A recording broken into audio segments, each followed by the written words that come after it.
নমস্কার, আমি ভাস্কর গাঙ্গুলি। আজ এই রবিবারের সকালে আমরা নিয়ে এলাম শ্রী বঙ্কিমচন্দ্র চট্টোপাধ্যায় রচিত একটি হাসির ছোট গল্প, সুবর্ণ গোলক।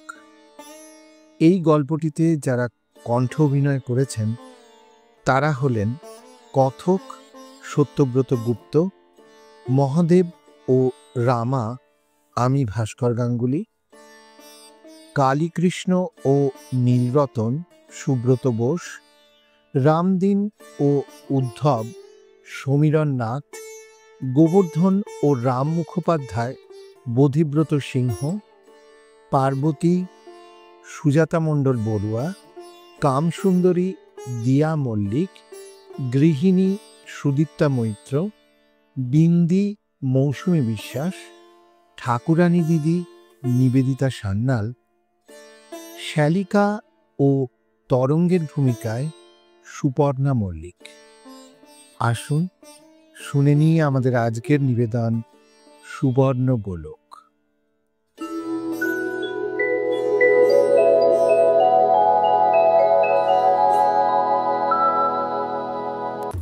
কৈলাস শিখরে নবমুকুল শোভিত দেবদারু তলায় শার্দুল চর্মাসনে বসিয়া হরপার্বতী পাশা খেলিতেছিলেন।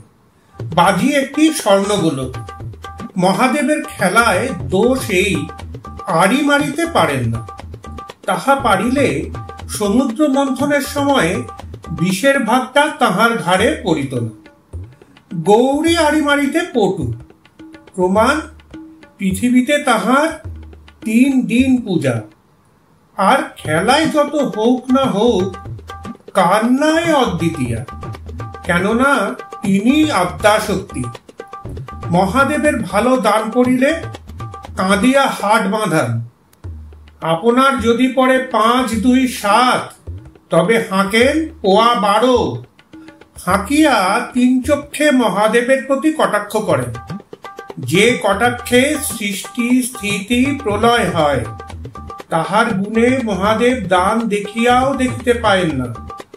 বলা বাহুল্য যে দেবাদিদেবের হার হইল, ইহাই রীতি। তখন মহাদেব পার্বতীকে স্বীকৃত কাঞ্চনগোলক প্রদান করিলেন। উমা তাহা গ্রহণ করিয়া পৃথিবীতে নিক্ষেপ করিলেন। দেখিয়া পঞ্চানন ধ্রুকুটি করিয়া কহিলেন, আমার প্রদত্ত গোলক ত্যাগ করিলে কেন? উমা কহিলেন, প্রভু, আপনার প্রদত্ত গোলক অবশ্য কোনো অপূর্ব শক্তি বিশিষ্ট এবং মঙ্গলপ্রদ হইবে। মনুষ্যের হিতার্থে তাহা প্রেরণ করিয়াছি। গিরিশ বলিলেন, ভদ্রে, প্রজাপতি বিষ্ণু এবং আমি এই 3 জনে যে সকল নিয়ম নিবদ্ধ করিয়া সৃষ্টি স্থিতি লয় করিতেছি, তাহার ব্যতিক্রমে কখনো মঙ্গল হয় না। যে মঙ্গল হইবার তাহা সেই সকল নিয়মাবলীর বলেই ঘটিবে। কাঞ্চন গোলকের কোনো প্রয়োজন নাই। যদি ইহার কোনো মঙ্গলপ্রদ গুণ হয়, তবে নিয়মভঙ্গ দোষে লোকের অনিষ্ট হইবে। তবে তোমার অনুরোধে উহাকে একটি বিশেষ গুণ যুক্ত করিলাম। বসিয়া উহার কার্য দর্শন করো। কালীকান্ত বসু বড়বাবু, বয়স বৎসর 35, দেখিতে সুন্দর পুরুষ। কয় বৎসর হইল পুনর্বার দ্বার পরিগ্রহ করিয়াছেন। তাহার স্ত্রী কামসুন্দরীর বয়ক্রম 18 বৎসর। তাহার পত্নী তাহার পিতৃভবনে ছিল।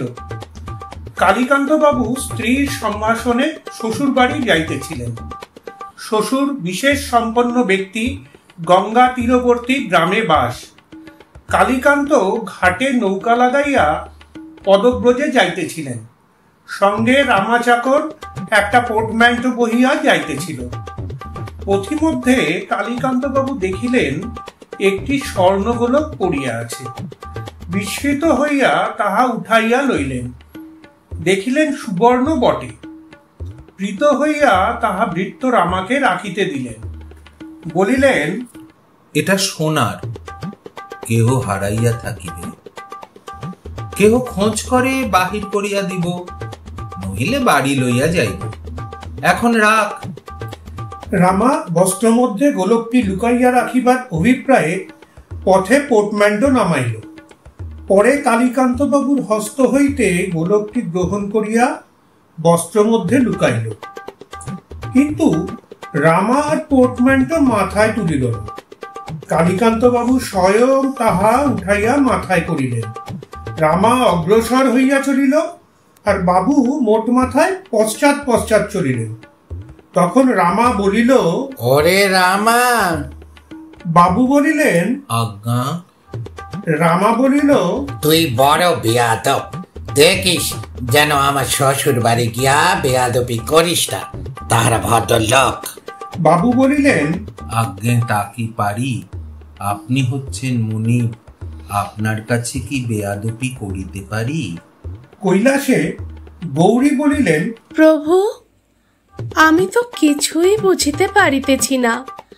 আপনার গোলকের কি গুণ এ?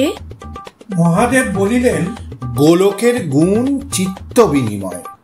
আমি যদি নন্দীর হাতে এই গোলক দিই, তবে নন্দী ভাবিবে আমি মহাদেব, আমাকে ভাবিবে নন্দী।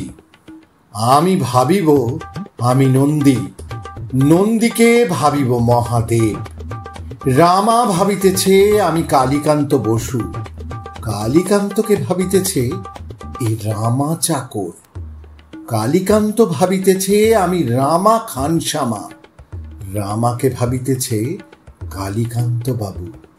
কালীকান্ত বাবু যখন শ্বশুর বাড়ি পৌঁছিলেন, তখন তাহার শ্বশুর অন্তঃপুরে, কিন্তু বাহিরে একটা গন্ডগোল উঠিল। দারোয়ান রামদিন পাড়ে বলিতেছে, अरे ओ खानसामा जी, तुम हुआ मत बैठियो, तुम हमारा पास आओ। শুনিয়া রামা গরম হইয়া চক্ষু রক্তবর্ণ করিয়া বলিতেছে, যা বেটা মেরুয়াবাদী, যা তোর আপনার কাজ করগে। দারোয়ান পোর্টম্যান্টো নামাইয়া নিল। কালীকান্ত বলিল, দরওয়ানজি, বাবুকে অমন করিয়া অপমান করিও না, উনি রাগ করিয়া চলিয়া যাইবেন। দারোয়ান জামাইবাবুকে চিনিত, খানসামাকে চিনিত না। কালীকান্তের মুখে এইরূপ কথা শুনিয়া মনে করিল, যেখানে জামাইবাবু ইহাকে বাবু বলিতেছেন, সেখানে ইনি কোনো ছদ্মবেশী বড়লোক হইবেন। দারোয়ান তখন ভক্তিভাবে রামাকে যুক্ত করে আশীর্বাদ করিয়া কহিল, गुलाम की कसूर माफ कीजिए। রামা কহিল, আচ্ছা, তামাকু ভেজ দেও। শ্বশুর বাড়ির খানসামা উদ্ধব, অতি প্রাচীন পুরাতন ভৃত্য। সেই বাঁধা হুকায় তামাকু সাজিয়া আনিল। রামা তাকিয়ায় হেলান দিয়া তামাকু খাইতে লাগিল। কালীকান্ত চাকরদের ঘরে গিয়া কলিকায় তামাকু খাইতে লাগিল। উদ্ধব বিস্মিত হইয়া কহিল, दादा ठाकुर ए की? কালীকান্ত কহিল, ওর সাক্ষাতে কি তামাকু খাইতে পারি? উদ্ধব গিয়া অন্তঃপুরে কর্তাকে সংবাদ দিল। জামাইবাবু আসিয়াছেন, তাহার সঙ্গে একজনকে ছদ্মবেশী মহাশয় এসেছেন। জামাইবাবু তাকে বড় মানেন, তার সাক্ষাতে তামাকু পর্যন্ত খান না। কর্তা নীলরতন বাবু শীঘ্র বহির্বাটিতে আসিলেন। কালীকান্ত তাহাকে দেখিয়া দূর হইতে একটি সাষ্টাঙ্গে প্রণাম করিয়া সরিয়া গেল। রামা আসিয়া নীলরতনের পায়ের ধুলা লইয়া কোলাকুলি করিল।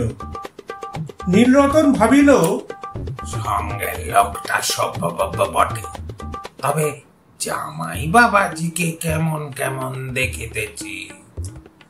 নীলরতন বাবু রামাকে স্বাগত জিজ্ঞাসা করিতে বসিলেন, কিন্তু কথাবার্তা শুনিয়া কিছুই বুঝিতে পারিলেন না। এদিকে অন্তঃপুর হইতে জলযোগের স্থান হইয়াছে বলিয়া পরিচারিকা কালীকান্তকে ডাকিতে আসিল। কালীকান্ত বলিল, বাপরে, আমি কি বাবুর আগে জল খেতে পারি? আগে বাবুকে জল খাওয়াও, তারপর আমার হবে। এখন আমি মা ঠাকুরন আপনাদের খাচ্ছি তো। মা ঠাকুরন শুনিয়া পরিচারিকা মনে করিল জামাইবাবু আমাকে একজন শাশুড়ি টাশুড়ি মনে করিয়াছেন। না করবেন কেন? আমাকে ভালো মানুষের মেয়ে বই তো আর ছোট লোকের মেয়ের মতো দেখায় না। ওরা 10টা দেখেছেন, মানুষ চিনতে পারেন। কেবল এই বাড়ির পোড়া লোকই মানুষ চেনে না। অতএব বিন্দি চাকরানী জামাইবাবুর উপর বড় খুশি হইয়া অন্তঃপুরে গিয়া বলিল, জামাইবাবুর বিবেচনা ভালো। সঙ্গের মানুষটি না খেলে তিনি কি খেতে পারেন? তা আগে তাকে জল খাওয়াও, তবে জামাই খাবেন। বাড়ির গৃহিণী মনে ভাবিলেন, সে উপরি লোক, তাহাকে বাড়ির ভিতর আনিয়া জল খাওয়ানো হইতে পারে না, জামাইকেও বাহিরে খাওয়ানো হইতেই পারে না। তা তার জায়গা হোক বাহিরে, আর জামাইয়ের জায়গা হোক ভিতরে। গৃহিণী সেইরূপ বন্দোবস্ত করিলেন। রামা বাহিরে জলযোগের উদ্যোগ দেখিয়া বড় ক্রুদ্ধ হইল। ভাবিল, এ কি অলৌকিকতা! এদিকে দাসী কালীকান্তকে অন্তঃপুরে ডাকিয়া আনিল। ঘরের ভিতর স্থান হইয়াছে, কিন্তু কালীকান্ত উঠানে দাঁড়াইয়া বলিল, আমাকে ঘরের ভিতরে কেন? আমাকে এইখানে হাতে দুটো ছোলা গুড় দাও, খেয়ে একটু জল খাই।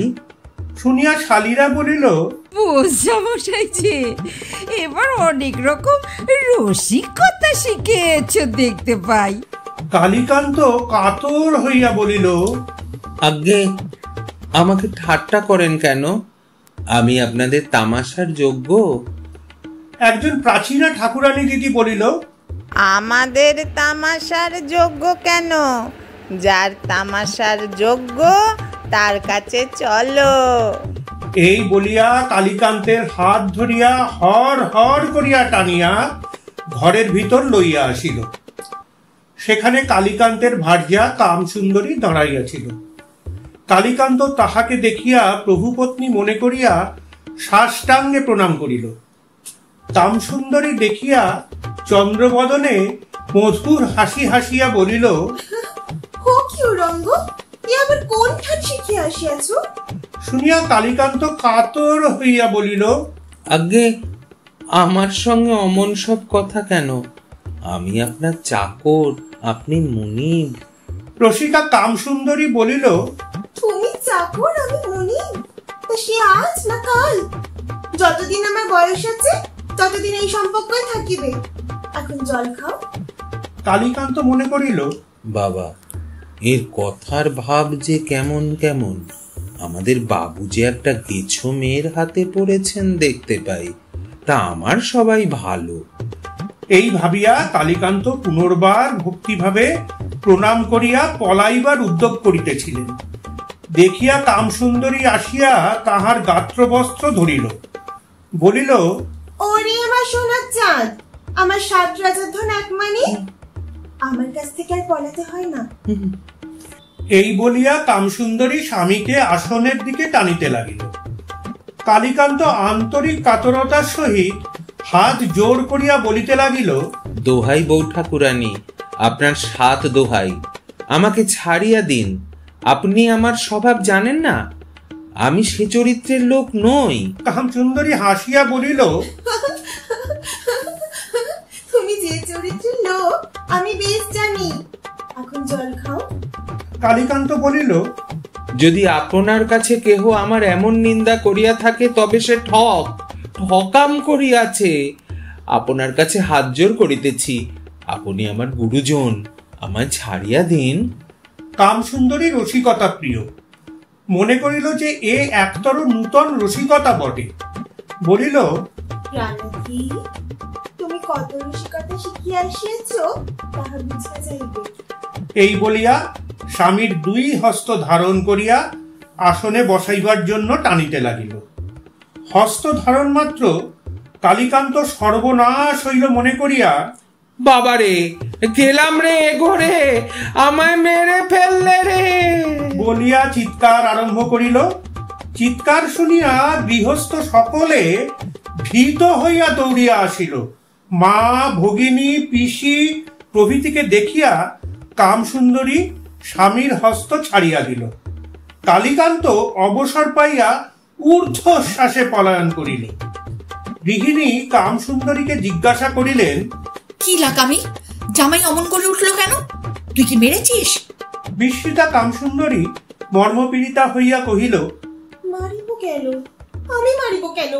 আমার যেমন পোড়া কপাল। ক্রমে ক্রমে সুর কাঁদনিতে চড়িতে লাগিল।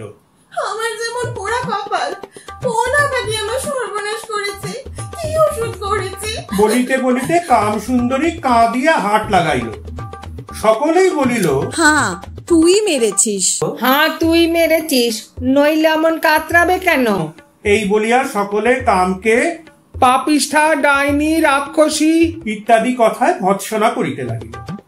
কামসুন্দরী বিনা অপরাধে নিন্দিতা ও ভৎসিতা হইয়া কাঁদিতে কাঁদিতে ঘরে গিয়া দাঁড় দিয়া শুইয়া পড়িল। এদিকে কালীকান্ত বাহিরে আসিয়া দেখিল যে বড় একটা গোলযোগ বাঁধিয়া উঠিয়াছে। নীলরতন বাবু স্বয়ং এবং দারোয়ান ও উদ্ধব সকলে পড়িয়া যে যেখানে পাইতেছে সে সেইখানে রামাকে প্রহার করিতেছে। কিল, লাঠি, চর, কাপড়ের বৃষ্টির মধ্যে রামা চাকর কেবল বলিতেছে, ছেড়ে দে বাবারে, জামাই মারে এমন তো শুনি নাই। আমার কি তোদেরই মেয়েকে একাদশী করতে হবে? নিকটে দাঁড়াইয়া তরঙ্গ চাকরানী হাসিতেছে। সে সর্বদা কালীকান্ত বাবুর বাড়িতে যাতায়াত করিত। সে রামা চাকরকে চিনিত। সেই বলিয়া দিয়াছে। কালীকান্ত বাবু মারপিট দেখিয়া ক্ষিপ্তের ন্যায় উঠোনময় বেড়াইতে লাগিল। বলিতে লাগিল, কি সর্বনাশ হইল, বাবুকে মারিয়া ফেলিল। ইহা দেখিয়া নীলরতন বাবু আরো কোপাবিষ্ট হইয়া রামাকে বলিতে লাগিলেন, তুই বেটাই জামাইকে কি খাওয়াইয়া পাগল করিয়া দিয়াছিস? মার বেটাকে, জুতো মার। এই কথা বলায় যেমন শ্রাবণ মাসে বৃষ্টির উপর বৃষ্টি চাপিয়া আইসে, তেমনি নির্দোষী রামার উপর প্রহার বৃষ্টি চাপিয়া আসিল। মারপিটের চোটে বস্ত্রমধ্য হইতে লুকানো স্বর্ণগোলকটি পড়িয়া গেল। দেখিয়া তরঙ্গ চাকরানী তাহা কুড়াইয়া লইয়া নীলরতন বাবুর হস্তে দিল। বলিল, অমিনসে চোর, দেখুন ও একটা সোনার তাল চুরি করিয়া রাখিয়াছে। দেখি বলিয়া নীলরতন বাবু স্বর্ণগোলক হস্তে লইলেন। অমনি তিনি রামাকে ছাড়িয়া দিয়া সরিয়া দাঁড়াইয়া কোঁচার কাপড় খুলিয়া মাথায় দিলেন। আর তরঙ্গ মাথার কাপড় খুলিয়া কোঁচা করিয়া করিয়া পাদুকা হস্তে রামাকে মারিতে প্রবৃত্ত হইল। উদ্ধব তরঙ্গকে বলিল, তুই মাগি আবার এর ভেতরে এলি কেন? তরঙ্গ বলিল, কাকে মাগি বলিতেছিস? তোকে। আমাকে ঠাট্টা? এই বলিয়া তরঙ্গ মহা ক্রোধে হস্তের পাদুকা উদ্ধবকে প্রহার করিল। উদ্ধব ক্রুদ্ধ হইয়া স্ত্রীলোককে মারিতে না পারিয়া নীলরতন বাবুর দিকে চাহিয়া বলিল, দেখুন দেখি কর্তামশাই, মাগির কত বড় আস্পর্ধা, আমাকে জুতো মারে। কর্তা তখন একটুখানি ঘোমটা টানিয়া একটু রসের হাসি হাসিয়া মৃদুস্বরে কহিলেন, তা মেরেছেন মেরেছেন, তুমি রাগ করিও না, মুনি মারতে পারেন। শুনিয়া উদ্ধব আরো ক্রুদ্ধ হইয়া বলিল, ও আবার কিসের মুনি? ও চাকর, আমিও চাকর। আপনি এমনি আজ্ঞা করেন, আমি আপনারই চাকর, ওর চাকর কেন হব? আমি এমন চাকরি করি না। শুনিয়া কর্তা আবার একটু মধুর হাসি হাসিয়া বলিলেন, মরণ আর কি, বুড়ো বয়সে মিনসে রস দেখো, আমার চাকর আবার তুমি কিসে হতে গেলে? উদ্ধব অবাক হইল, মনে করিল আজ কি পাগলের পাড়া পড়িয়াছে নাকি? উদ্ধব বিস্মিত হইয়া রামাকে ছাড়িয়া দাঁড়াইল। এমতো সময়ে বাড়ির গোরক্ষক গোবর্ধন ঘোষ সেইখানে আসিয়া উপস্থিত হইল। সে তরঙ্গের স্বামী। সে তরঙ্গের অবস্থা কার্য দেখিয়া বিস্মিত হইল। তরঙ্গ তাহাকে গ্রাহ্যও করিল না। এদিকে কর্তা মহাশয় গোবর্ধনকে দেখিয়া ঘোমটা টানিয়া এক পাশে দাঁড়াইলেন। গোবর্ধনকে আড়ে আড়ে দেখিয়া চুপি চুপি বলিলেন, তুমি উহার ভিতরে যাইও না। গোবর্ধন তরঙ্গের আচরণ দেখিয়া অত্যন্ত রুষ্ট হইয়াছিল।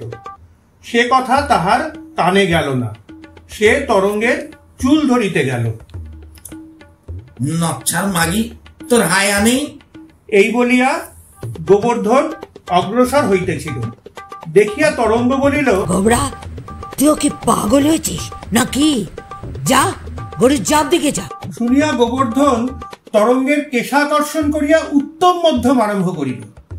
দেখিয়া নীলরতন বাবু বলিলেন, যা, পোড়া কপালে মিনসে কর্তাকে ঠেঙিয়ে খুন করলেলা। এদিকে তরঙ্গ ক্রুদ্ধ হইয়া আমার গায়ে হাত তুলিস বলিয়া গোবর্ধনকে মারিতে আরম্ভ করিল। তখন একটা বড় গোলযোগ হইয়া উঠিল। শুনিয়া পাড়ার প্রতিবেশী রাম মুখোপাধ্যায়, গোবিন্দ চট্টোপাধ্যায় প্রভৃতি আসিয়া উপস্থিত হইল। রাম মুখোপাধ্যায় একটা সুবর্ণ গোলক করিয়া আছে দেখিয়া গোবিন্দ চট্টোপাধ্যায়ের হস্তে দিয়া বলিলেন, দেখুন দেখি মহাশয়, এটা কি?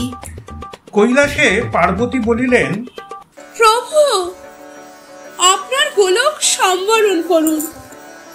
ওই দেখুন, গোবিন্দ চট্টোপাধ্যায় বৃদ্ধ রাম মুখোপাধ্যায়ের অন্তঃপুরের মধ্যে প্রবেশ করিয়া রামের বৃদ্ধা ভার্যাকে পত্নী সম্বোধনে কৌতুক করিতেছে, আর রাম মুখোপাধ্যায়ের পরিচারিকা তাহার আচরণ দেখিয়া সম্মার্জনী প্রহার করিতেছে।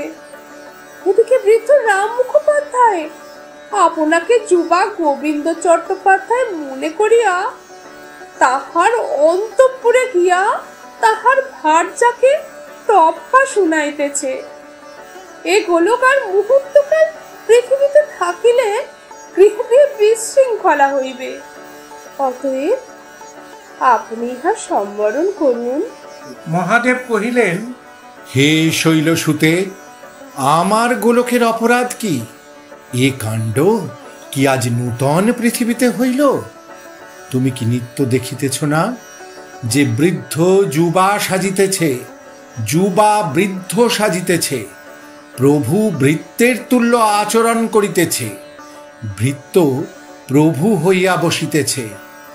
কবে না দেখিতেছ যে পুরুষ স্ত্রীলোকের ন্যায় আচরণ করিতেছে, স্ত্রীলোক পুরুষের মতো ব্যবহার করিতেছে? এই সকল পৃথিবীতে নিত্য ঘটে, কিন্তু তাহা যে কি প্রকার হাস্যজনক তাহা কেহ দেখিয়াও দেখে না। আমি তাহা একবার সকলের প্রত্যক্ষীভূত করাইলাম, এক্ষণে গোলক সম্বৃত করিলাম। আমার ইচ্ছায় সকলেই পুনর্বার প্রকৃতিস্থ হইবে এবং যাহা যাহা ঘটিয়া গিয়াছে তাহা কাহারও স্মরণ থাকিবে না। তবে লোকহিতার্থে আমার বরে বঙ্গদর্শন এই কথা পৃথিবী মধ্যে প্রচারিত করিবে। গল্পটি কেমন লাগলো তা কমেন্টে জানার অপেক্ষা অবশ্যই রইল। আমাদের সকলের তরফ থেকে আপনাদের অসংখ্য ধন্যবাদ। আবার দেখা হবে আর একটি গল্প নিয়ে আগামী সপ্তাহে। ভালো থাকবেন।